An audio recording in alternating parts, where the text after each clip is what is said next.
My marriage is in shambles. My wife has been with another man for over a year.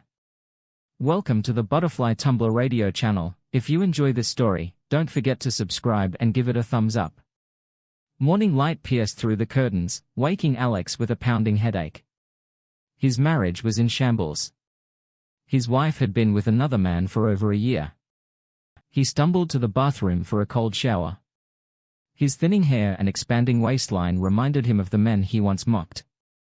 However, his strong arms, honed by manual labor, still gave him a sense of pride. Determined to improve his appearance, he shaved his head, though it took several attempts to get it right. Refusing to dwell on his wife's infidelity, Alex decided to move forward. He withdrew their savings, opened a new account and quit his job at the Caterpillar dealership. Back at home, he cancelled their shared credit cards and phone plan. Feeling hungry, he made an egg sandwich and decided to seek advice from his grandfather, Leo, a straightforward man who valued strict rules and hard work. When Alex arrived, his grandfather greeted him with surprise. "John, what's with the new look?" Grandpa Leo asked. Alex rubbed his smooth head. "Grandpa, I need advice." Grandpa Leo, the son of German immigrants, had expanded the family ranch with his strict values. Known for his honesty and integrity, Leo Shear's handshake was his bond. Uncle Craig, the eldest, now ran the ranch, upholding the family's legacy. Grandpa despised deceit, especially within the family. After Alex explained his situation, Grandpa asked, "How are you going to get rid of her?" Alex sighed, "It's not that simple. We have 3 kids." Grandpa Leo scowled, "Sheck a cheating strumpet. Take the kids and throw her out." Alex sighed again. "It doesn't work that way anymore. Grandpa. Mothers usually get the kids, she'll get half of everything and I'll have to pay child support and alimony." Grandpa muttered, "Lazy cheating strumpet." Alex explained, "It's the law." Grandpa. "She thinks she has me cornered." Grandpa grabbed his old rotary phone. "I don't believe this, Bill. Leo here. How soon can you get here?" Alex mentioned he wanted to sell the house and stay at the ranch with the kids. Grandpa agreed, "No problem, plenty of space here." Grandpa asked, "Who'll watch them while you work?"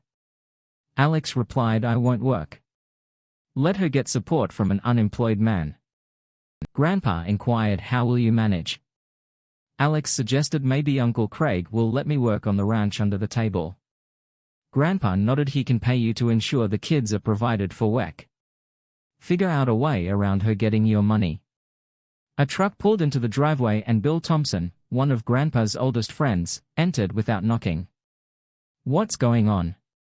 Leo Bill asked. Alex explained the situation. Bill confirmed the grim reality. His wife would likely get the kids and he'd have to pay support and mortgage. However, her lover being a lawyer could be a conflict of interest that might work in Alex's favor. Bill asked about the lover and Alex shared what he knew. The man was younger, a divorced lawyer, and had lost his wife and in an accident a few years ago. Bill, seeing a potential advantage, promised to make some calls. When Bill inquired about finances, Alex revealed he had emptied the accounts and quit his job to avoid high support payments based on his previous overtime. Bill suggested that getting fired might have been a better move, since courts were more lenient with those circumstances. Bill then reached out to the wife's family, informing them about her infidelity. She broke her grandpa's heart. Bill said after the call, his anger simmering. Grandpa Leo advised Alex to take control of the situation, to which Alex responded that he had already begun to do so. He mentioned letting the bank take the house, but Bill warned that if her name was on the deed, she could stop him. Bill, drawing from his experience as a retired district court judge, suggested Alex stay in the house, control his finances and stop making payments as a strategy. Grandpa Leo reassured Alex about his appearance and potential return to the dating scene. Alex, still sensitive about his looks, countered that his wife wasn't perfect either. Grandpa laughed, insisting that a decent-looking woman would always find someone, but emphasized that his kids needed a real woman, not someone unfaithful. Alex wasn't ready to date, feeling bound by his marriage. Grandpa dismissed this, asserting that his wife had already left him in spirit and that Alex owed her nothing. Concluding the conversation, Grandpa Leo said talking won't get us anywhere, head home. I'll talk to Craig about taking you on stop by tomorrow. We'll see what Bill finds out. Alex returned home feeling better. His actions justified. He missed his family and wondered if he acted too hastily by quitting his job and closing accounts, but he felt more in control. Now, disgusted by the unhealthy food in the fridge, he threw out the TV dinners and carry-out menus by 7:00. Elena hadn't called or shown up, so he went to the supermarket and bought healthier food. When he returned, Elena was there, shocked by his new look. "Elena," said Alex. Alex, carrying groceries to the kitchen, replied calmly. "Elena," she followed and said, "I'm sorry for last night. I didn't mean to hurt you. Are you calm now? Can we talk like adults?" He shrugged. "Didn't matter how you said it, knowing you threw our marriage away for some young stud was going to hurt. You get more great sex." She regretted mentioning sex, knowing it hurt him. "Please. Alex, I shouldn't have mentioned sex. Making love to you is wonderful. That's not the issue." He laughed. "Not anymore. It isn't. What do you want, Elena?" Her anger rose, but she tried to stay calm. "I want you to understand. This isn't easy for me. I didn't mean to fall in love with him. I just wanted to help him. It doesn't have to affect us. I love you and I'll never leave you. So you're in love with him. Got it. Anything else? Want to tear my heart out and dance on it? Tell me how I'm inadequate, how I deserve to be treated like creep. I'm sure you've practiced this." "No, Alex, I love you, my husband, the father of my children, my soulmate. I just need to be there for him. Can't you understand? So go to him. I don't want to be in the same house as a cheating wife who doesn't want me. Go. Your presence sickens me." She was crying. "I know you don't mean that. You're just trying to hurt me. You love me and you'll see what's best for the children. I'm bringing them home tomorrow. They don't need to know our problems. This is between us. We can discuss any issues privately." Alex demanded. "And what do I say when you spend the night with him?" Elena replied defensively. "I haven't done that until last night. You scared me with your drunken behavior. I thought you might hurt me. I've never done it before. Things can stay as they were last year." "I doubt it," Alex retorted. "If you're waiting until tomorrow, it means you'll spend the night with him again. Please don't call him that." Elena pleaded. "You're a nice man." Alex sneered. "Right. A man who can't find his own woman and steals another man's wife. So nice, so honorable. Go to him before I throw up." As she slowly walked away, Elena said, "I'm giving you time. I wish there was an easier way to say it. I love you and never wanted to hurt you." Alex's voice cracked with emotion. "Tell me it's a lie that my loving wife isn't a cheating strumpet." "Damn it, Alex," Elena snapped. "I'm not a strumpet. This isn't some tawdry affair. I love him. Calling me names isn't helping. Are you trying to force me to divorce you and destroy your life?" Alex's eyes blazed with hurt and anger. "Did you love him? The first time you slept with him when you broke your vows and abandoned your family?" Elena stood there speechless, realizing he had a point. She remembered the guilt of the first time crying in the shower. She had cared for him but didn't love him. Then she walked away angry. He made her feel guilty once she left. Alex resisted the urge to drink. He made a salad, ate a chicken chest and went for a walk. It didn't make him feel better, but at least not worse. Alex got up with the alarm and was at his grandfather's by 8:00 a.m., treating it like a workday. He was surprised to find his grandfather's crew waiting. They were a tight-knit group. On the mantel was a picture of them in their green Eagle Scout uniforms. They'd been best friends their entire lives, facing trouble together for over 60 years. Alex was lucky to have them on his side. In the dining room, a big farm breakfast was set out with 7 place settings. Uncle Craig was there too. Bill's wife offered coffee and Daryl's wife brought a stack of hot cakes. Alex laughed. "There goes my diet." Alex said, chuckling. Uncle Craig put hot cakes on Alex's plate and said, "Enjoy, working as a ranch hand will burn off the calories. You're starting at the bottom." Along with Bill and Grandpa, 2 other men were retired. Daryl Smith, a career Army officer, now taught occasionally. James Crum, a Vietnam vet, owned a neighboring ranch. His sons ran it now, but he stayed involved. Carl Jenkins's family owned the town's market and hardware store, unaffected by weather and beef market fluctuations. Everyone knew Alex's situation. Once the chatter slowed. Bill spoke. "Youpa, we behind you, 100, Bill said. "Our wives are involved for their perspective." "Understand, yes, sir," Alex replied. Bill continued. "Good, how much does your mother know?" "Nothing yet." "I haven't told anyone, but you and Grandpa," Alex answered. Bill advised, "She needs to know. She'd be upset if we told her father and brother first, right?" Alex nodded. It was not a conversation he was looking forward to. Bill then shared some information. "Fine, the guy's name is Ryan Howard, worked as a pargal at Bell and Ryanard's, went back for his law degree after his wife passed away with a big insurance payoff. Don't know if he's passed the bar yet, likely, though well liked, but doesn't make him less of a prick. I know you don't want to hear it, but everyone at the firm knows about your wife. They just didn't know she was married. She's been hiding that the ex-judge had everyone's attention." During breakfast, Alex noticed the older women listening in from the kitchen as he chewed on some thick-cut apples, smoked bacon. Bill posed a crucial question, asking if there was any chance of reconciliation, noting that she was the mother of Alex's 3 young children. Alex replied with the children's ages 5, 8, and 10. His grandfather bluntly asked if Alex wanted her back and if he could overlook a year of cheating. Alex's grandmother, Judith, snapped at the judge for calling her a trumpet, arguing they hadn't heard her side. The judge insisted they had agreed to stay out of it unless asked, pointing out that she had screwed up and not to make it worse. Judith countered, saying she had been with another man for a year and now expected Alex to accept it.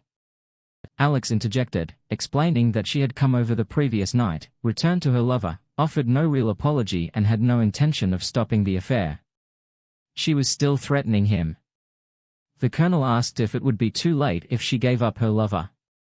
Alex said she stopped, showed remorse, and he believed it wouldn't happen again. Maybe they could reconcile, but admitted it was unlikely. He admitted there was no real chance, as she claimed to love the other man, was trying to hurt him and threatened him with divorce and keeping the kids from him. The colonel's wife, Diane, reminded him she would still be in his life for the next 13 years because of the children. Alex snapped back that they were his responsibility, but Diane pointed out they were hers too, and a bitter divorce would be difficult for years to come. Alex expressed his anger over her hurtful behavior and threats. His grandfather stood up, asking the women to leave, as they had agreed to stay out of it until asked. Bill then asked Alex what he wanted simply. Alex replied with determination that he wanted her out custody of the kids and not to support her having a good time with her lover. He wanted to break them up. The older men agreed it was time for tactics. 3 hours of discussion led to a plan. The women were brought in over lunch and, though unhappy, they supported it. Alex then called home and left a message. "I won't be home tonight or tomorrow night. I'll see you." Sunday, Alex said, leaving the group to handle the initial steps. Alex went to his mother's house to talk when she got off work. She was surprised by his new look and asked why he hadn't called. "I need to talk, Mom. It's important," Alex said minutes into his explanation. She cried and asked if there was any chance he would take his wife back, reminding him she was the mother of his kids and had given him 11 good years. Alex corrected her, saying it had really been 9 good years since she had been seeing her lover for the past 2 years. He explained that he saw divorce as the only solution because she wouldn't give up her lover. With tears in her eyes, his mother expressed how heartbroken she was. Alex assured her he felt the same way. His mother then asked what she could do to help. Alex explained that he needed help watching the kids on weekends or evenings. He planned to stay in the house and not start the divorce unless necessary. He wouldn't pay for her to be with her new love, so she would need to get a job. He would cover the house, food and kids, but she wouldn't get any money from him unless court-ordered. His mother agreed, saying that she should get a job. Alex suggested they talk to Elena's parents because he didn't want them watching the kids while she cheated. His mother anxiously replied that she was sure they wouldn't do that, but Alex retorted that they had been doing it, questioning if they knew why. 20 minutes later they knocked on the Finian door. Elena's mother answered, commenting on Alex's different look and mentioning that they had just missed Elena, who had picked up the kids over an hour ago. Alex explained they had come to talk to her and her husband and asked if they could come in. Elena's mother invited them in, offering drinks. Carolyn requested a ginger ale and Alex asked for the same. They sat in the living room when Brenda brought drinks, Terry following close behind. Brenda looked worried and asked, "Is something wrong?" "You don't look well," Alex said bluntly. "I'd like to stop covering for Elena while she has her affair." Brenda looked shocked and Terry turned red. "How can you say that?" Terry growled. "For a year. She's been seeing her lover while you watch the kids. I want you to stop supporting her cheating." Alex said. Brenda spoke first. "That's ridiculous. She loves you and the kids. She's not having an affair. We wouldn't cover for her if she was. She spent the last 2 nights at her lover's house while you watched the kids. She told me she's been seeing him for a year." Alex insisted. Brenda replied she doesn't see him at night. She's home with the family. Then she sees him during the day. "Haven't you watched our kids several times a week?" "For the last year," Alex asked. Brenda stammered. "She said she was volunteering at the battered women's shelter." Alex retorted. "Unless he's punching her. The only thing battered is our marriage." Terry looked distraught and asked, "She told you she had an affair? Is having an affair? She refuses to give him up. She says she loves him but wants me to take care of her and the kids. I won't pay for her to screw another man." Alex stated. Brenda was near tears and said, "I can't believe it. I can believe she'd use us to cover her cheating. Please stop. You're helping destroy our marriage. There's no hope." As long as she sees him, can you understand that? Tarek's face was red with anger. "You have no fault in this. Were you cheating on her?" he asked. "No, my only fault was working too many hours to pay for the house she wanted and keeping her in new lingerie for her boyfriend. I may have put on weight and worked too much, but that's no reason for her to cheat for a year. Do you think that's right?" Alex replied. Her father glared and said, "I don't know what's right or wrong. I'll reserve judgment until I hear her side. Sure, Daddy's little girl can do no wrong. She couldn't be a cheating strumpet. Could she stop watching the kids so she can screw around?" Alex snapped. Terry growled angrily. "I think you should leave now. That works for me. What kind of people cover for their daughter? So can cheat? Who raises that kind of kid?" Alex replied testily out. Terry screamed, his temper flaring. Carolyn was shocked at how quickly it escalated.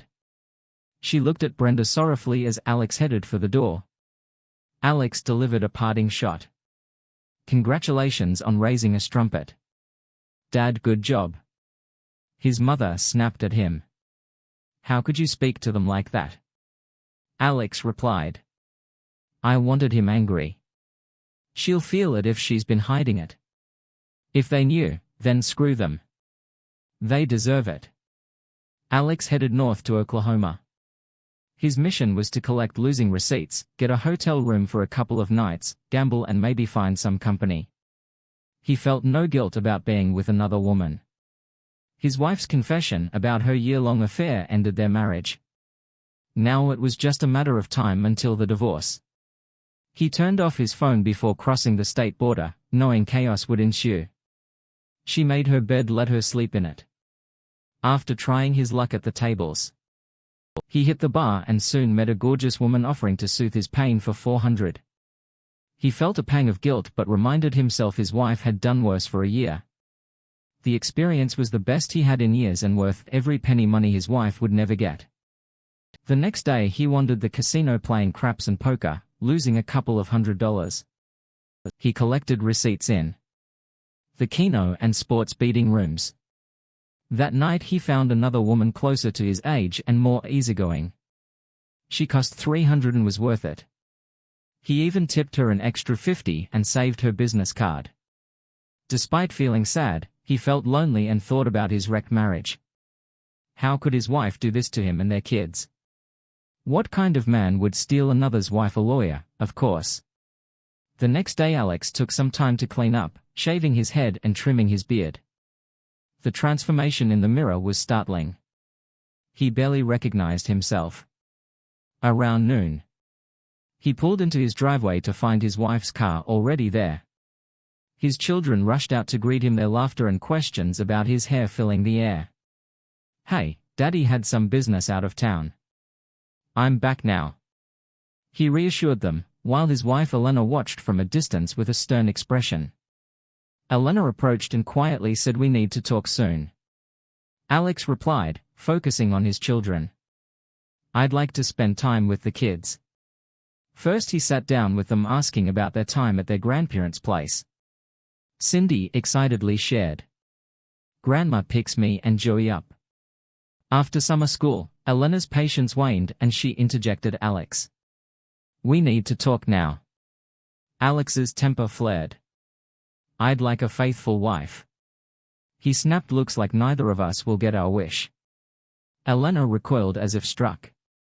"Do you want to argue in front of the kids?" "No," Alex responded coldly. "I'll talk to you when I'm ready. It took you 2 years to talk to me. Now you're in a hurry." Unable to hold back her tears, Elena fled to the bedroom. "Why's Mom crying?" Joey asked, looking up at his father with wide eyes.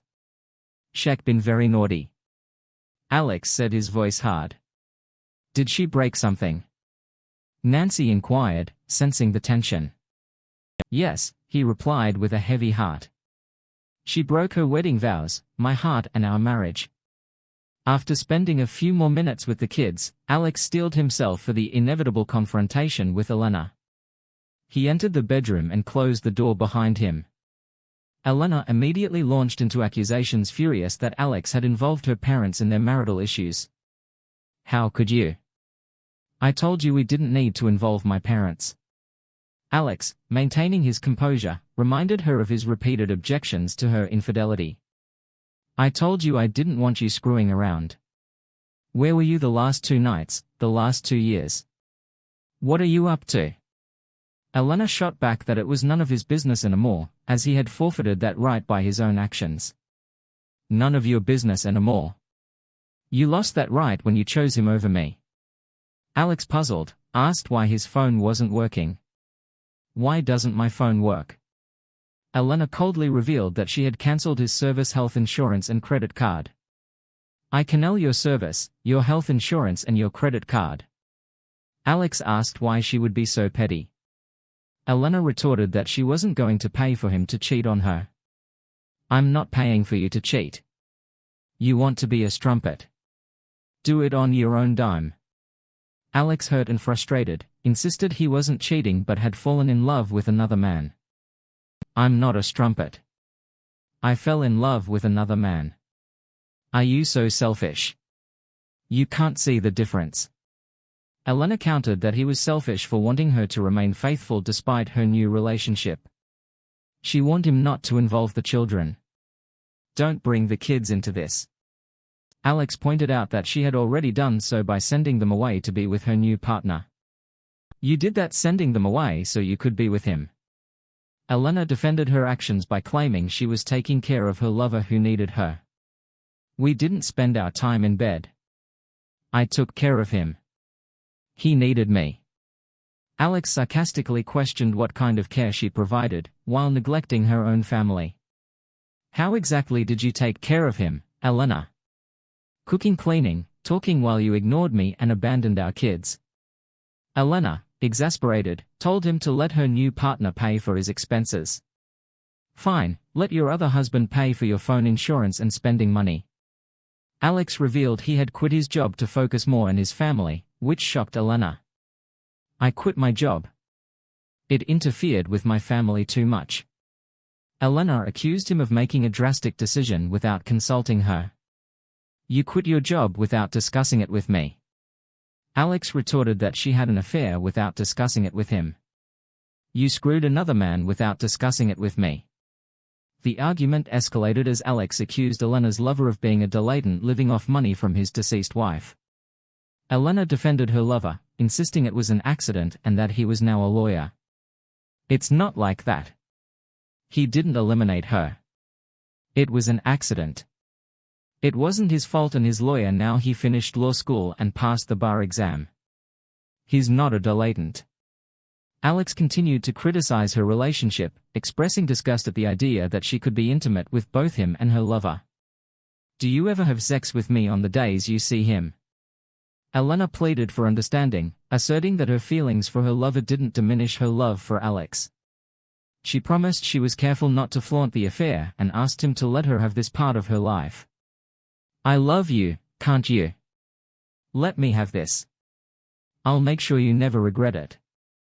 Alex, shaking his head in disbelief, told her to inform him when she had stopped seeing her lover. Tell me when you've stopped seeing him. If I'm still around, we'll see if there's anything left of our marriage. He left the room, leaving the future of their marriage uncertain. He made a sandwich and watched his wife take calls in the bedroom as he cleaned up in the kitchen. Elena approached him, her face contorted with anger. That was my grandfather disowning me. Are you going to be a complete a-hole about this? Do you really want to start a yelling contest? You can't win, she said angrily. Alex remained calm. Stop seeing him. I'm going out. I'll be back for dinner.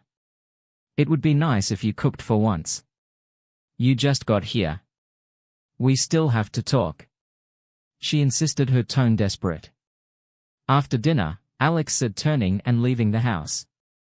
Alex decided to visit the man armed with information he had gathered. He confronted him at the door. Stop screwing my wife. You eliminated your wife and now you're destroying my marriage. Stop. Alex demanded. The man looked scared and stammered. I don't know what you're talking about. Alex pressed on. Stop seeing Elena Fremont. If anything happens to her, I'll make your life miserable. I don't want a butcher near my kid's mother. I'm not a butcher. It was an accident. The man protested. You eliminated her. You're living off that money seducing my wife. Stop it, or I will. You won't like it. Alex warned. You can't threaten me. The man retorted. Stop seeing her. There are plenty of single women you can buy with your blood money. Leave my wife alone. Alex said before walking away, confident he had made his point when he got home. Elena was furious. She confronted him, but he ignored her, focusing on playing with the kids. I'd like to talk. Elena demanded. Then talk in private. Alex replied as he walked to the bedroom. She followed, closing the door behind her. You threatened him, called him a butcher. She accused him. Which one? Alex asked sarcastically. You know who. What do you think you're doing? Elena demanded. I told him to stop seeing my wife. That's not unreasonable. Alex stated. You called him a butcher. She reiterated. He is. He eliminated his wife. I don't want him doing the same to you, even if you're a strumpet. Alex said coldly. He didn't eliminate her. It was an accident. Elena insisted. He was driving. She passed away. Alex replied. How could you? It almost destroyed him. He loved her. His depression nearly eliminated him. Elena argued, so if I can make him depressed again, he might die, and this nightmare ends. Alex asked, his voice dripping with sarcasm. She stared at him shocked. You don't mean that I dance on his grave? If it meant you becoming a faithful wife again. Alex said harshly, he needs me, Alex. If you ever loved me, you'll understand. Let this run its course. When he's strong enough, I'll give him up. I promise, Elena pleaded. Do what you have to, but as long as you're seeing him, you're just my wife in name. You'll live here and take care of the kids, but our love is on life support. Alex said firmly, I still love you. Give me a little while. If you can't, I will divorce you. I'll take the kids and the house and I'll make Ryan their father. Elena threatened that will never happen. Alex replied with conviction. How can you stop it? I have the law on my side. You'll pay and work for kids. You never see while I have my love, my home and my kids. Elena taunted. Take my word for it. Don't test me. Alex warned. She could tell he was serious. You're not going to do anything stupid, are you? She asked nervously. Stop seeing him and stop threatening me. Alex said, staring her down.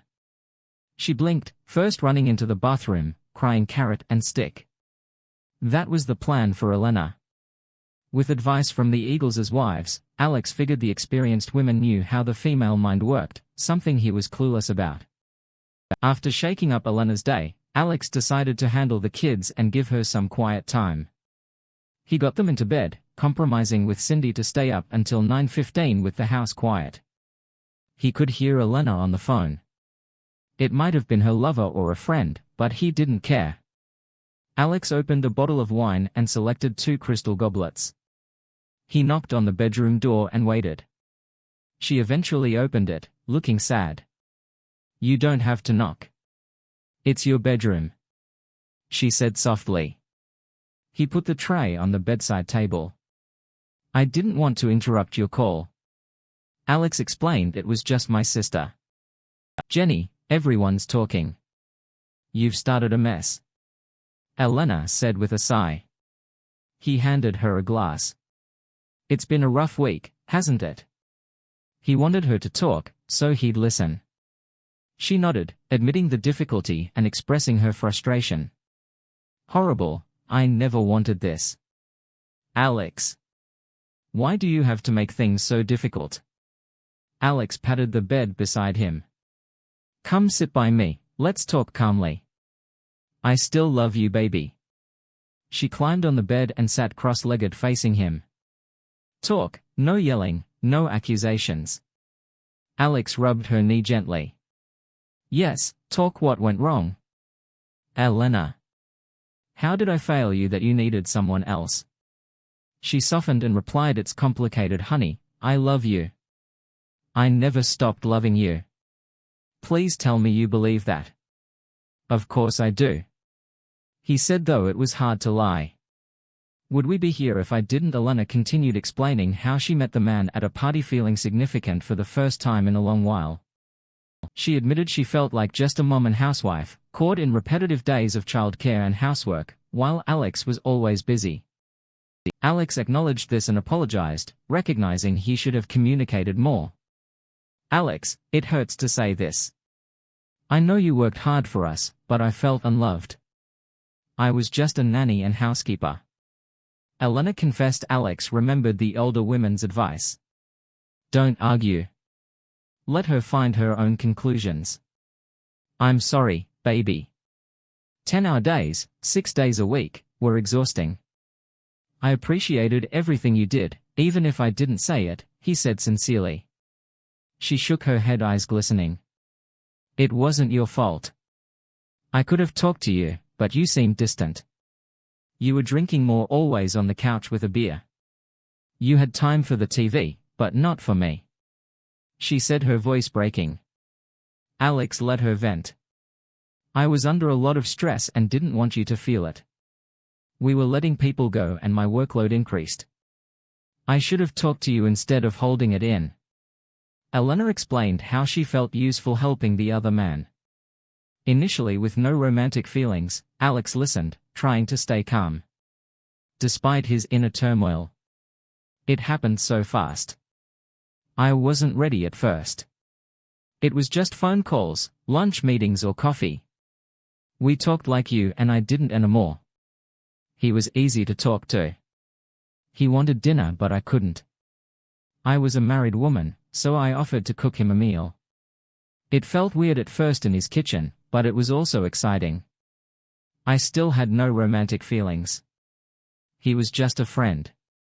Alex filled his own glass. He didn't want a blow-by-blow account. He just wanted to know why she had to screw another man for a year. But he tried to stay calm, nodding occasionally after that. It was easier to go to his house. It was private and we could talk openly. I didn't want anyone to get the wrong idea. We were just friends. She insisted go on. Alex said she felt relieved to talk it out. I helped him around the house. He was so disorganized. I cleaned, rearranged things. He'd let everything go after his wife's accident. We talked about our wants, needs and fantasies. It wasn't about sex. It was about communication, sharing understanding. He was seducing you. Alex blurted. No, never. He was a friend who needed me. Good friends can talk about things like that was all. Alex bit his lip and poured the last of the wine into her glass. It just happened. I was in the kitchen and then we were kissing. I know I should have stopped it, but it felt like a kiss between friends. Suddenly I was in his bedroom. Her hand shook as she sipped her wine. Tears filled her eyes. I felt horrible. I came home and showered but I couldn't get myself clean. I cheated and I hated myself. I thought you'd see it in my eyes, but you just grabbed a beer and sat on the couch. You didn't ask, didn't see the guilt. I wondered if you even cared. She drank half her wine. I tried to end it. I told him to stop and avoided him. I swore I'd make it up to you. Then I heard he was in the hospital from an overdose. I knew it was because of me. I went to help him and we promised it wouldn't happen again. I'm so sorry, Alex. I tried to stop it. I swear I did. Alex was furious at his gullible wife and that slimy carnivore overdosed my back. He thought a few pills, a call to the hospital, and he had her back. Alex took her empty glass and placed it on the bedside table. She was sobbing and he held her. If she'd only talked. This could have been avoided. He might have forgiven one mistake, but a year of infidelity, no, she'd pay. They'd both pay. He guided her down to the bed. She whimpered when he let go, but he just turned off the lights. He pulled her close, caressing her body, becoming more physical. Engaged. She pulled off her shirt and lay unclothed, reaching out to him. He braced himself. He was disgusted with her, but still drawn to her. He eased her backward, kissing her neck where it excited her most. Within minutes. She was pressing back desperately. He pulled his hand away, hearing her sharp breaths and smelling her need the strumpet. Alex held Elena close, but tension lingered between them. She pleaded for his affection, expressing that it had been too long since they were intimate. Alex, however, refused, unable to accept being second to another man in her life. Elena tried to reassure him of his importance, stating, "You were never second. I love you, my husband, you first." Alex's pain was evident as he spoke about Elena's time spent with the other man. He felt that this other person got all of her attention and admiration, leaving him feeling inadequate. Elena attempted to downplay the situation, suggesting that it hadn't been an issue for over a year and that Alex didn't need to know about it. She emphasized her commitment to him when they were together. Her words hurt Alex deeply and he pulled away. Elena couldn't understand why he couldn't simply love her, as before in her mind, nothing had changed. Desperate to reconnect, Elena embraced Alex, feeling guilty about her past actions. She wondered if things might have been different if she had stopped after the first time as she reached out to touch him. Alex shuddered. "Please, Alex, I know you want me. I'm here for you. I'll always be here for you," she said softly. Alex's response was firm and cold. "Never again. So long as you're seeing him feeling rejected." Elena turned away and cried herself to sleep. The next morning, Alex woke early feeling more in control. He had confronted both his wife and her lover, insisting at end he'd quit his job and was now working on the family ranch. Early hours were part of the deal. Elena was still in bed as he headed downstairs for breakfast. He wondered if she'd run off to see her boyfriend. That day Uncle Craig introduced him around and he was put under the direction of old Miguel, a longtime family worker. Uncle Craig called him to the house for lunch, where he saw his grandfather and friends waiting. He updated them on the weekend, his conversations with his mother and Elena's family and his casino visit, skipping over the details of his female companionship. He reviewed his actions with Elena and her lover. His grandfather spoke. "You should know the Grey Brigade is making this their personal project." "Gay Brigade?" Alex asked the retirees. "If Elena keeps it up, she'll hear about it. M. Johnson lives near her lover. She'll keep an eye on the house. Her daughter works at the store and will also watch." The judge laughed. "Her parents are hearing about it too. It's sad to see how your daughter turned out. You need to talk to the bank. John, move your contact information to my house. We don't want them calling your strumpet wife when you get behind on payments." His grandfather said the judge had papers about the guy's wife. "Heather, I've got pictures buried in the Methodist cemetery. It was ugly. He was thrown clear, but she was trapped and burned badly. The lawsuit was because the car had a history of catching fire." Alex nodded. "Grateful for the information." "Thank you, sir." "No problem. We take care of our own." He had his directions be hot and cold to his wife, protect the assets and move financial contacts to Grandpa's house. By the end of the day, Alex was sore but felt good working outdoors and being around old friends. He cleaned up and went to work on his second job, his wife. That night Ryan Howard got a call from a blocked number. "Hello, it burns." "Ryanie, how could you let me burn like that? It hurts so bad," a female voice whispered. He recalled watching his car in flames with his wife inside. He dropped the phone, the words resurrecting his pain. The voice screamed, still audible from where he stood. "No, you can't bring the kids over." Brenda snapped angrily. "But Mom, I need to go out." Elena said, "Take your kids with you. They're your responsibility. Everything takes longer with 3 kids to care for," she explained. "What else do you have to do? You don't have a job or do much around the house. Are you running off to that prick? You're screwing. He's not a prick. He's a good man. You don't understand." "I understand he's a low-life prick screwing another man's wife. You're such a disappointment. We can't walk around town without hearing about what a strumpet you've become, Mother. How could you say that? Dump him and beg your husband for forgiveness. Maybe it's not too late to salvage your marriage." "I did nothing wrong." Elena argued she was shocked to hear a busy tone.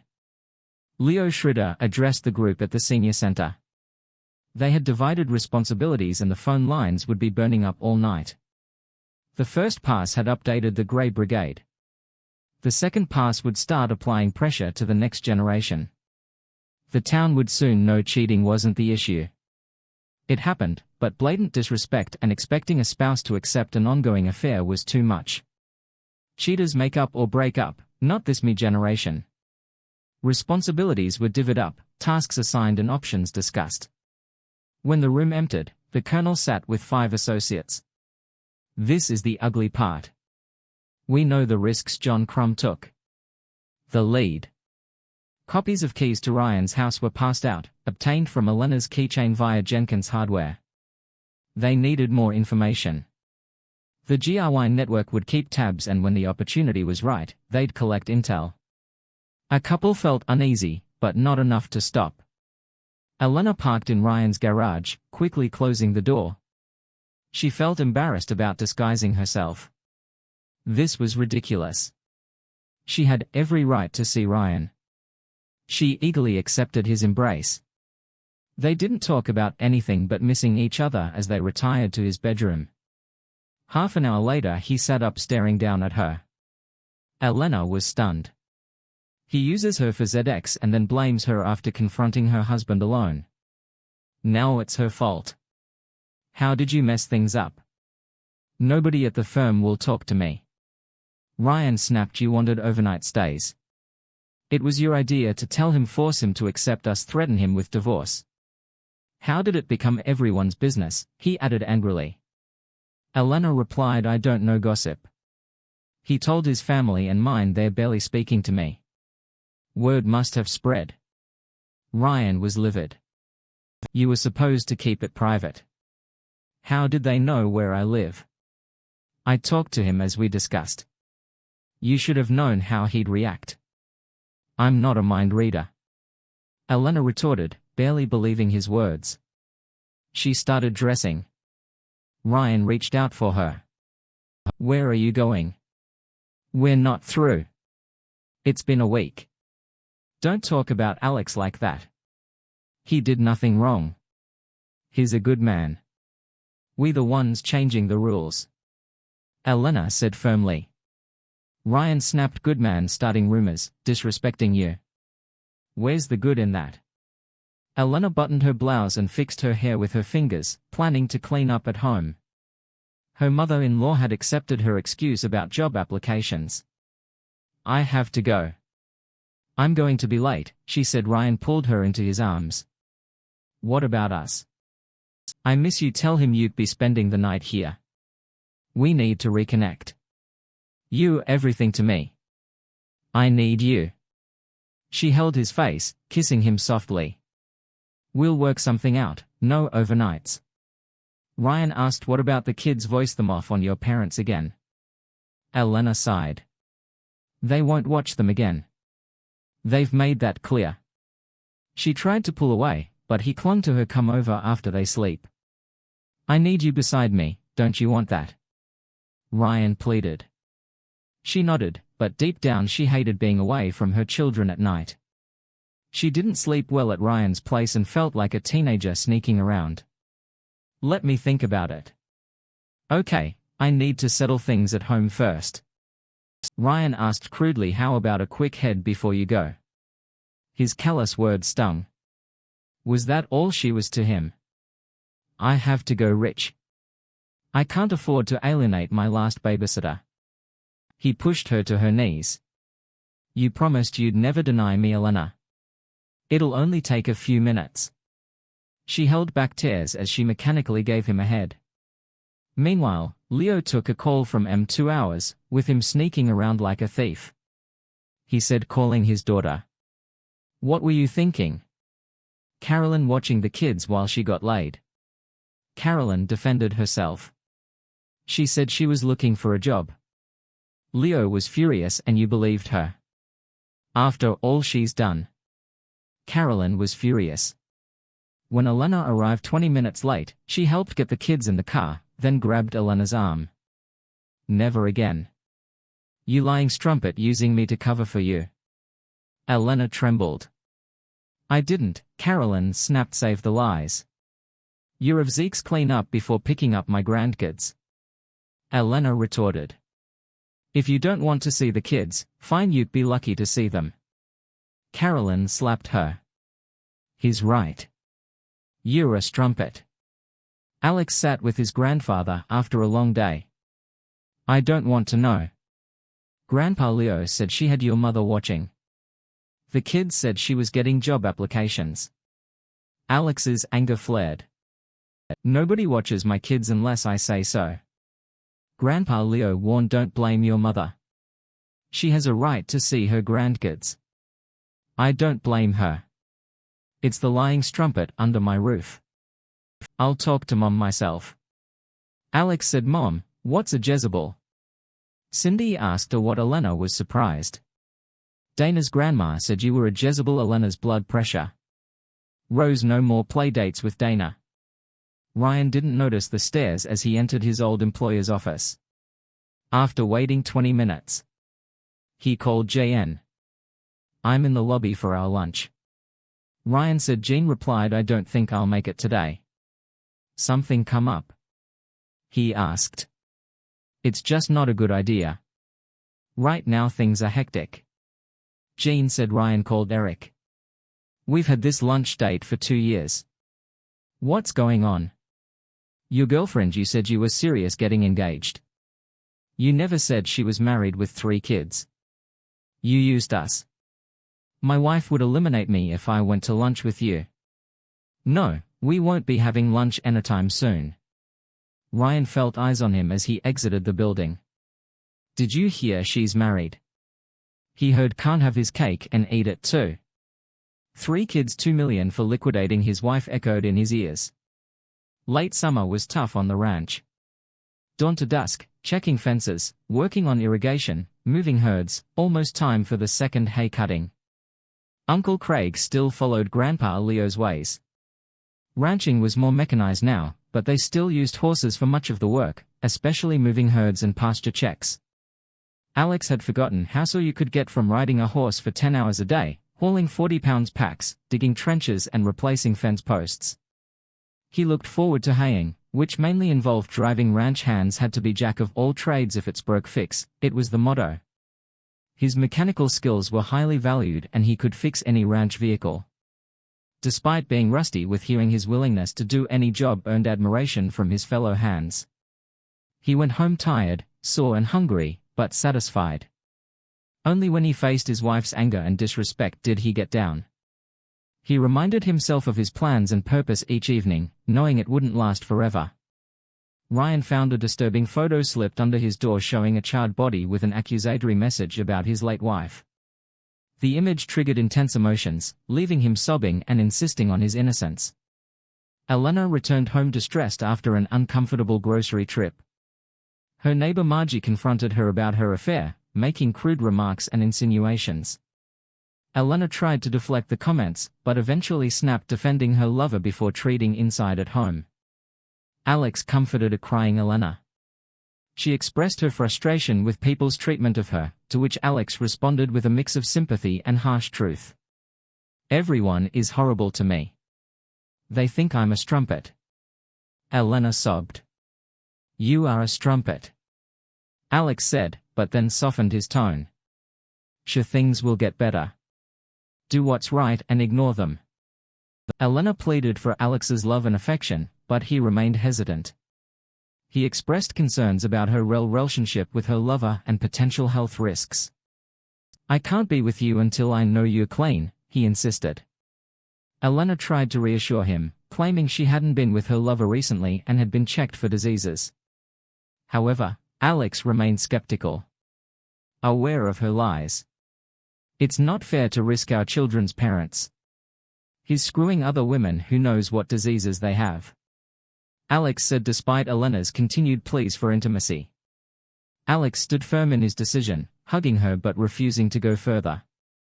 "I wish I could, baby, not until I know you're clean and done seeing him," he said, ending the conversation. Meanwhile, magazines started arriving, addressed to Heather Howard.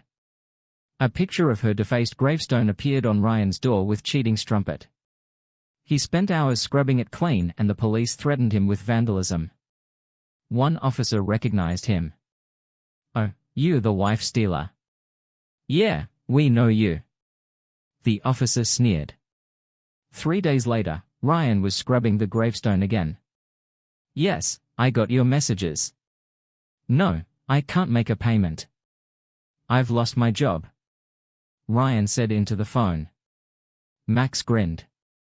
Things were going according to plan. He examined the gathered information on Ryan, smiling. It was exciting to right a wrong and punish the guilty. Ranchers don't take weekends off. Alex worked and brought his family along. He lifted his eldest onto the old quarter horse. Elena asked concerned. Is that safe? Been doing it for 4 generations. Buttercup's gentle, and will take care of her. Cindy, glowing with pride, petted the horse's man. Alex took the bridle and walked, teaching Cindy how to balance and sit properly. He found it amusing how girls took to riding so easily. After a few turns, he handed Cindy the reins, her smile warming his heart. Buttercup settled, knowing her rider was comfortable. Your turn, he said to Elena. Me, are you crazy? Come on, try it with some godding. He got her up in the saddle explaining things. She was nervous, but Cindy rode alongside talking and laughing until Elena relaxed. Alex mounted his horse and trotted beside them. Not so bad, is it? You do this every day? Elena asked. Sometimes. Every day is different. Sometimes I'm in the garage. Do you like it? I love it. He saw Cindy's excitement, realizing he should have started her riding sooner. Ranching was in their blood. Ryan sat in bed listening to the crying and sobbing. He thought it had stopped. He pulled the pillow over his head trying to block it out. I'm sorry, he wept outside. John sipped tepid coffee. 1 more hour on his shift. He adjusted the earphones and listened to the prick whining. He pressed the remote, starting recording 3. The sound of a fire burning. It was an accident. He heard Ryan scream. He gave Ryan 5 minutes and hit him with recording 1. The miserable crying sometimes. It gave him goosebumps knowing it was Diane on the recording. Alex put his arm around his wife's waist and asked, yes, baby. Elena replied, I need money. I'm almost out of gas. Get it from Loverboy. I have an interview at Jenkins Hardware. Alex said, his tone icy. Elena looked surprised. I didn't know you were looking for a job. I'm worried about our finances. Nancy can start kindergarten this year and I can work while the kids are in school. Alex explained, you're not using the money to see Loverboy. Are you? Alex asked, suspicion evident in his voice. No, Alex, it's for gas. So I can go to the interview and take care of our children. What if there was an emergency? Elena replied, her voice pleading. Alex gave her 2 20s and said, I trust you. Please don't make a fool of me. Elena insisted, I wouldn't do that. I love you've done it before. Alex said coldly, his eyes hard. She bowed her head. Why wouldn't Ryan return her calls? Was he seeing someone else? She hadn't spoken to him in over a week. I'm sorry. Alex looked at his paycheck, the 50 he received direct. It was barely a third of what he earned at his old job. It wouldn't have been much if Uncle Craig hadn't given him a raise for maintaining all the ranch vehicles with the money his grandfather received secretly. It wasn't much less than before. Uncle Craig talked about giving him a share of the profits if he stayed. It was only 1 a year for the first 5 years, but it could be a nice bonus. He'd be a minor partner, but with some pride. He'd never be a majority owner. That would go to Craig's oldest, though Will hadn't shown interest yet. His mother got 10 of the profits, and if he stuck with it, that could be his one day. He hitched up his pants thinking he'd need new ones soon. He had to punch 2 new notches in his belt. All this fieldwork was changing him. He joined the regular workers for a payday drink at the Spur and Saddle. Mikey, a giant of a man, jabbed him that fully has her eye on you. Alex noticed 3 women at a nearby table with the redder head showing clear interest. He ordered a picture of Shiner beer from the bartender and approached their table. Just so you know, I'm not Greek. He said, play the redhead chord on responding and you're bearing gifts. After topping off their glasses and returning to the bar, the blonde invited him to join them. Alex explained he had sworn off beer but was still drinking Jim Beam. So bring your Jim Beam over and keep us company, she suggested. Alex spent an enjoyable hour with the women, resulting in 2 phone numbers and 3 hugs, 1 with a kiss. He reflected that perhaps his grandfather was right about how easy it could be to meet new people. Elena's life was falling apart, ridiculed and insulted everywhere. She gave up her fancy coffees for Dunkin' Donuts. At the drive-thru, the old man smirked as he handed her coffee. "One cheetah special," he said, grinning. Her hand trembled in anger. She remembered making a scene at McDonald's and being laughed at. She opened the lid and poured out the coffee. "Maybe you're not as stupid as they say." The old man sneered. Ryan feared plugging in his phone, not knowing when his wife's calls would come, blaming him for her pain. He remembered her voice, begging him to end the pain everywhere he went.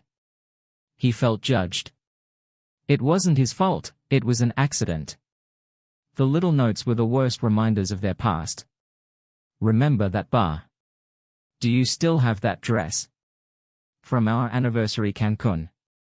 Ryan-y. Remember Cancun?" Why Ryan-y? Why yes, he remembered. He looked at old albums. Elena had hidden memories of Heather.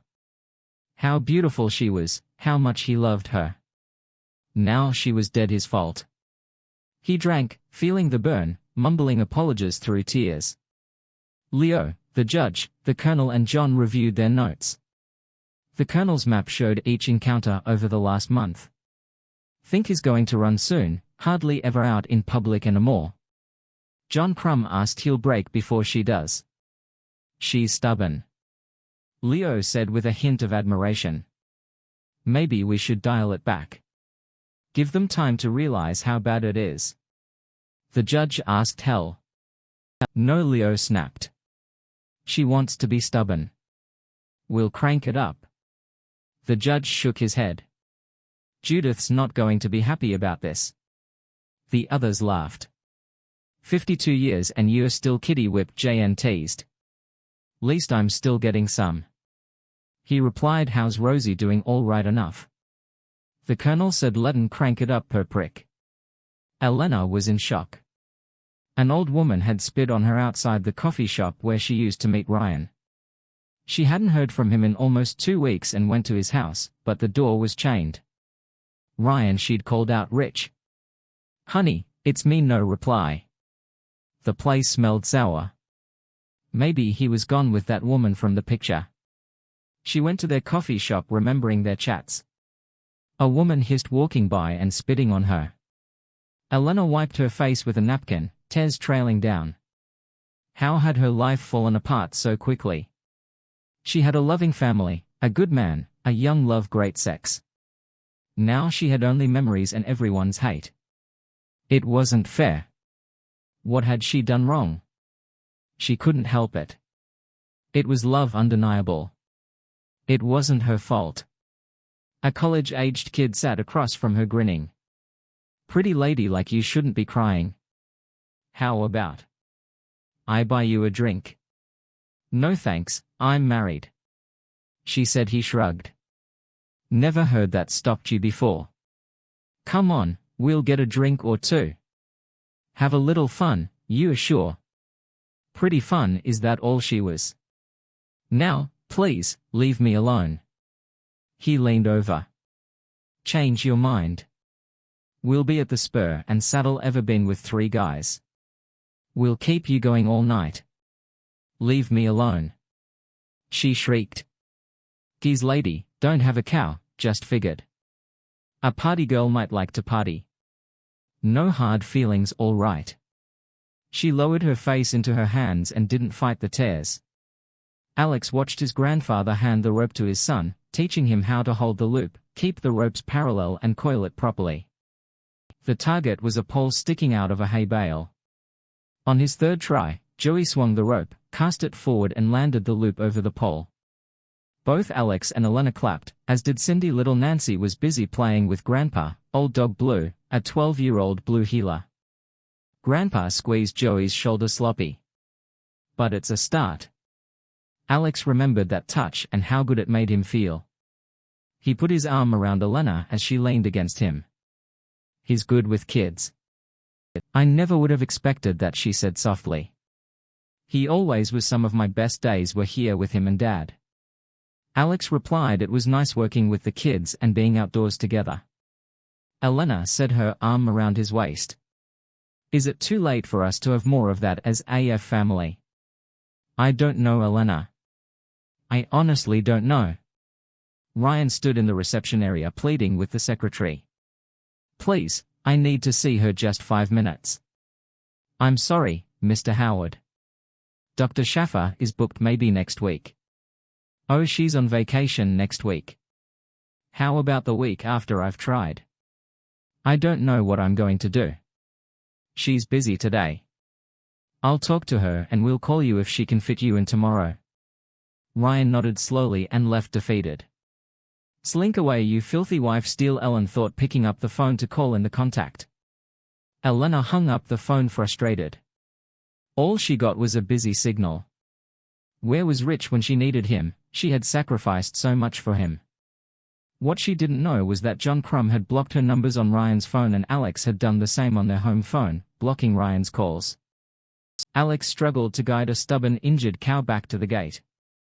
With the help of his cattle dog Vincent, he eventually managed to treat the animal's wound. Miguel, an older worker, found him and expressed concern about Alex working alone in such a dangerous situation. Alex assured Miguel he could handle it, saying, "Yes, sir, I'll have her through the gate within the hour." As he finished the task, Alex felt a sense of pride in his work that he hadn't experienced in a long time. Despite his aching body, he was content. He praised Vincent, remembering how his son, Joey, had named the dog after Vincent van Gogh's Starry Night painting. Later, Alex returned home to find Elena dressed in a sheer negle. She nervously offered him a drink. "Where are the kids?" Alex asked. "With your mother." Elena replied, "Until morning," raising an eyebrow. Alex realized Elena's intentions. She pleaded, "Please don't be mad, we need time alone." The scene shifted from Alex's rewarding work on the ranch to a tense domestic situation, highlighting the ongoing struggles in their relationship. He smelled steak from the broiler and felt his hunger intensify. Elena led him to his chair and struggled to remove his boots, landing on her bum with his dusty boot in hand. Alex laughed seeing her in her playful attire, legs spread with tiny red underwear on display. She got up and called him to the dinner table. His plate had a large T-bone and a load-baked potato, hers, a small fete with asparagus. Above his plate was a paper. He picked it up and she said softly, "I'm clean. I haven't seen him since that night. I won't be with him anymore." He hugged her. "I'm sorry, I know this is hard for you." She shook her head. "No, don't apologize. I'm sorry, I don't know how it happened. Please forgive me." He picked her up and she squealed. Dinner would be reheated later. It had been 2 months since they'd had sex. Alex got carried away, but as he stared down at the woman who had betrayed him, she gazed up at him with regret. "Forgive me," Alex said. Elena walked out of the ranch looking for her kids. Her feet HDHD from standing all day, but she was back with her family. She saw men gathered in a circle inside the fence. She rushed forward, thinking there was a fight. Craig's wife Grace grabbed her arm. "Leave him be." "What's going on?" Elena asked, seeing her son beside Jason Crumb. Joey had a black eye and swollen lip, but was grinning. "They teaching him self-defense," Grace explained, holding Elena's tense arm. "I don't want him fighting." "Do you want him getting his back kicked?" Elena was surprised to see Cindy bringing a tray of drinks. The 10-year-old let Joey choose first, then offered one to Jason, blushing. "What's this about?" Cindy would sooner kick Joey's bum than serve him. "They fight like cats and dogs." Grace pulled Elena to the railing. "He saved her, fought for her and got strike up for it. He doesn't fight. We don't allow that good thing he did." Some boys thought Cindy was easy to fool around with. Joey fought them off, even got strike up for it. Jason stepped in to help. "They should have gone to the teachers." Grace looked disgusted. "Are you stupid? She'd be soiled goods by now. Sometimes a man's got to stand up. Even if he's only belt high. He could have gotten eliminated, doesn't change things. Be proud. He stood up for family. Let the men handle it." Cindy leaned against the railing. "You all right, baby?" Elena asked HM. Cindy replied, focused on the crowd. Isn't he great, mama? Who? Cindy. Jason. The way he strike up those idiots. They'll never mess with me again with Jason and Joey around. Leo approached. Hell of a kid. You raised Elena. Whatever else is said. They can't take that away. Be proud of your son. I know I am. Elena watched Joey brush off his jeans while a ranch hand showed him how to hold his arm. She wanted to hug and protect him. She watched her boy kick out and throw a big punch, fighting to protect his sister against older boys. I am proud of him. Don't let him get hurt, Leo, please. Leo laughed at ain't him. You should worry about boy, got san no quitting in him. Where's my husband? Why isn't he here? Irrigation problem. He probably doesn't know what's going on yet. He'll be back soon enough. Ranch doesn't shut down over one little fight. Elena remembered Grace's words about Cindy being targeted because of her mother's reputation. It wasn't fair. Now her kids were suffering because of her actions. Would her nightmare ever end? Oh God, this is going to be bad. Officer Banks said, holding a handkerchief to his nose. His partner rubbed Vicks under his nostrils and handed the container to Banks. They called out again, but no response. The house was a mess with papers and dirty plates everywhere. The smell was strongest in the back. They found the source in a bedroom, eyes watering from the stench. Son of a witch. Banks gasped, that's messed up. A unclothed man lay in a pile of photographs and letters with a half-full vodka bottle and empty pill containers nearby. The mirrors were broken with dried blood on his hands. I never understood why a man would take his life over a woman. Officer Gilroy said, call it in, nothing else for us here. Alex sat with the Eagles, all eyes on him, figured he'd run, not take the coward's way out. Grandpa said maybe he really was depressed. Alex shrugged, doesn't bother me. He had it coming. Do you still want to go through with the rest? His grandfather asked. Carl Jenkins spoke up, Sheck doing well at the store. It'd be a shame to let her go. She talks about you and the family all the time. She seems to love you. Alex nodded. I believe she does as much as she can, but this doesn't change anything. She's back now, but who knows when she'll try it again. I want to finish it. His grandfather squeezed his wrist. It was as close to a hug as he'd get. It's hard on the kids. They are good. You don't know how they came from her, but they did. I know I'm not locking her out of their lives. I just can't get past what she did. For a year. Elena was tired but feeling better. It had been over 3 months since her world blew up. Ranch time with the kids was healing. Alex got home early. It was culling time, but morning rains postponed it. He saw the for sale sign on the lawn. The house was foreclosed with 30 days to vacate. Half the kid stuff was already at his grandfather's. It would be hard but necessary. He showered, dressed in his best shirt and clean jeans. Looking in the mirror, a new sadder man stared back. He opened a bottle of her favorite wine, poured 2 glasses and set them on the coffee table next to a stack of papers. He had adjusted their placement again. She did this, not me. He thought he remembered her threats and betrayal, which burned away any doubts. The door opened and he stood nervously. Alex, why is there a for sale sign on our house? Are we moving? He took her hand and sat her down. Maybe, he said, there's something we have to talk about. She saw the wine glasses and the paper's original petition for divorce. She looked at him, searching for sorrow or anger, but saw emptiness. Why? She asked, trembling. You cheated on me for a year. Alex said, I can't accept that. I'm sorry. She could barely breathe, but you said you loved me. That you forgave me. I do love you and forgive you, but it's not enough. Please don't do this. Alex, I don't want a divorce. I'll fight it. I want my family. Please. It's done. The official process server will be here soon to serve you.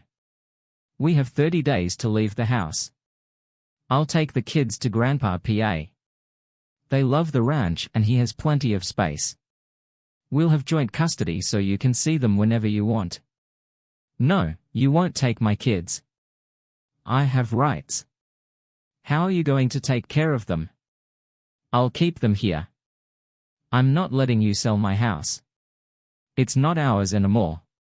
It's the bank's. It's in foreclosure. She stared in shock. Foreclosure. How? I haven't paid the mortgage in 4 months.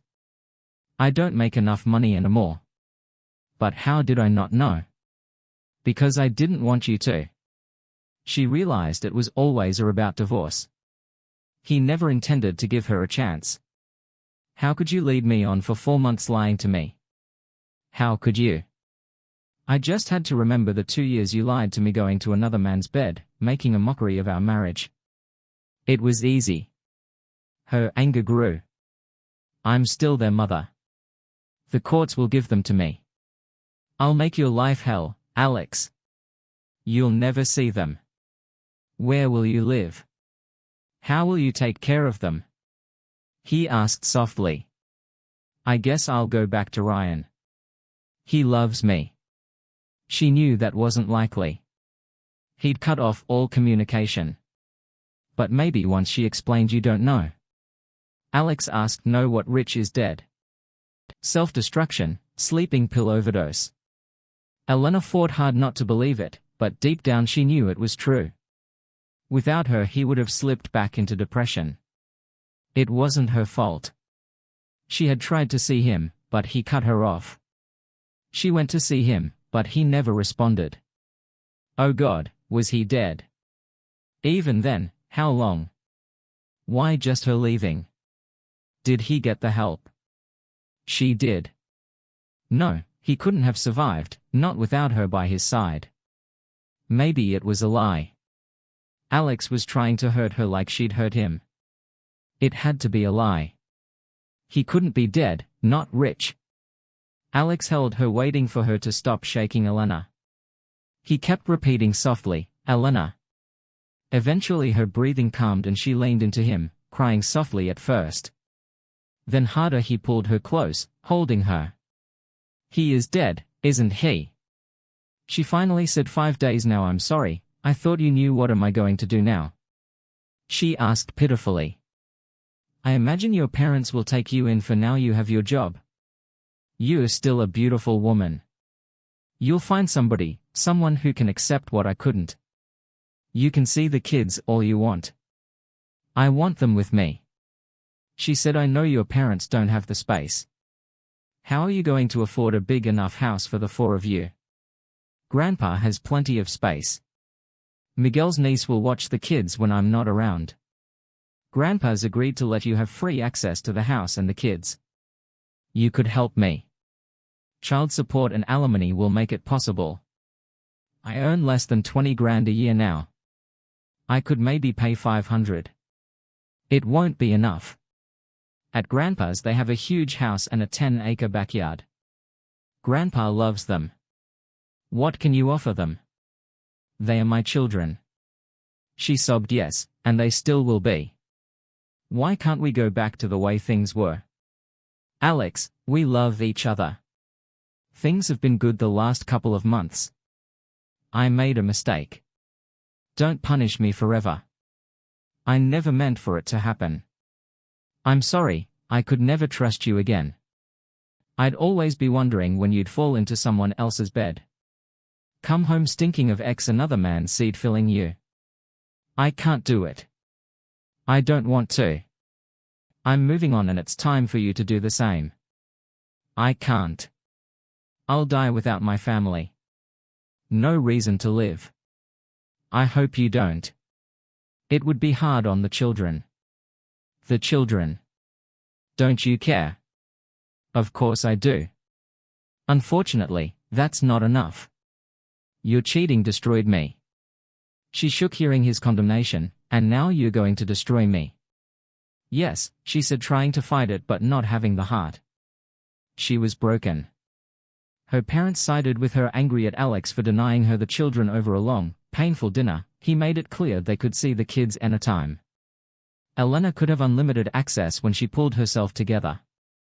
If she had the space for them, they would work out. Shared custody. Dinner was at his grandfather's house and it was clear the kids were happy there. 3 new puppies kept them entertained. Cindy rode her horse every day and loved showing it off to her grandparents. Joey proudly wore ranch clothes, boots, dusty and hat dirty. Nancy sat happily on her great-grandfather's lap reading together. She had him wrapped around her little finger and everyone knew it. The once crotchety old man had met his match. They were home and happy and Elena couldn't take that from them. Elena signed the divorce papers and moved forward with her sad life. There was no alimony since she made as much as he did on paper. He didn't ask for child support and offered joint custody with him as the primary caregiver. They had almost nothing to split, except a few pieces of furniture. Alex kept for her. He gave her a check for half their equity, $120 for 11 years of marriage. Elena lost her job at Jenkins Hardware a week after the divorce times were tight, and she was one of the newest hires. She lay in her childhood bed wondering what had happened to her life. She had it all and now she had nothing. Alex looked down at Aiden's red hair cascading over him. She wasn't the most talented, but she was willing. After lifting her and giving her a quick kiss, he laid her on the bed. She had already experienced 2 spectacular peaks, but he wasn't done. Screw me. Already she laughed. Alex ignored thoughts of his ex-wife and focused on the moment. Aine wasn't the best mother material, but she was fun. Every once in a while Elena met with her grandmother for tea. "You look terrible, Grandma." Bridget said. "I know," Elena replied softly. Her grandfather still wouldn't acknowledge her existence. "It's been over a year, Elena, you need to move on. You're still young, 35, Grandma." The old woman laughed a baby. "I'd love to be 35 again. Want to trade places?" "No dear, your grandfather deserves better and I that terrible."